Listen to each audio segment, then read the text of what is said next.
ganyo kutuuza enkiiko zonna. Kakati bwe buzibu bwe tulina mu ggwanga RCC yeetala mu kibuga omulaba ddawa nadda wali tewali yamulonda.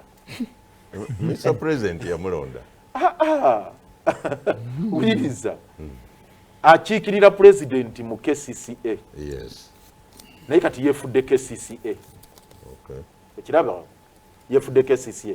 Kakati mu ngeri eyo mpoze na kino kankireetere ddala nti baagamba nti abali ku nteekateeka ey'okulwanyisa COVID olukiiko olukulemberwa RCC luliko ba deputy RCC then ne baddiso ne baani gwe toliiko ne banno baagamba nti Lord Mayor ajja kuba co-chair naye co-chair oba co-chair linga ki kakati co-chair ne mbabagiza ate ba councillors ate ba mayor b'amagombolola ate baani kakati co-chair linga ki kigamba tekiri kiriya kiri awo Amorphous. Exactly.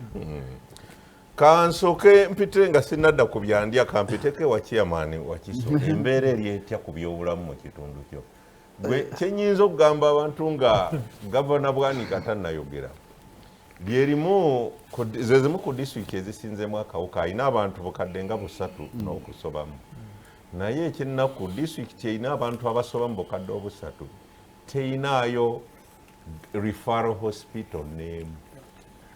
Eddwaliro lye balina mu district eyewa Kisennene lyali ly'Entebbe grade B naye kati waliwo grade A ne grade katugambe eddwaliro ly'Entebbe eryo lyatwalibwa terikyali awa Kiso kati abantu nze mbawadde ekifaananyi kitono ekyo bwe kiti naye bwe ntunulya Nansana is a municipality temuli mu ddwaliro.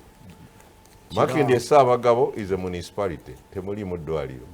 Kira is a municipality temuli mu ddwaliro. Sebo abantu b'okulembera bayimiridde batyo mu byobulamu. Tunuulira COVID okusinga.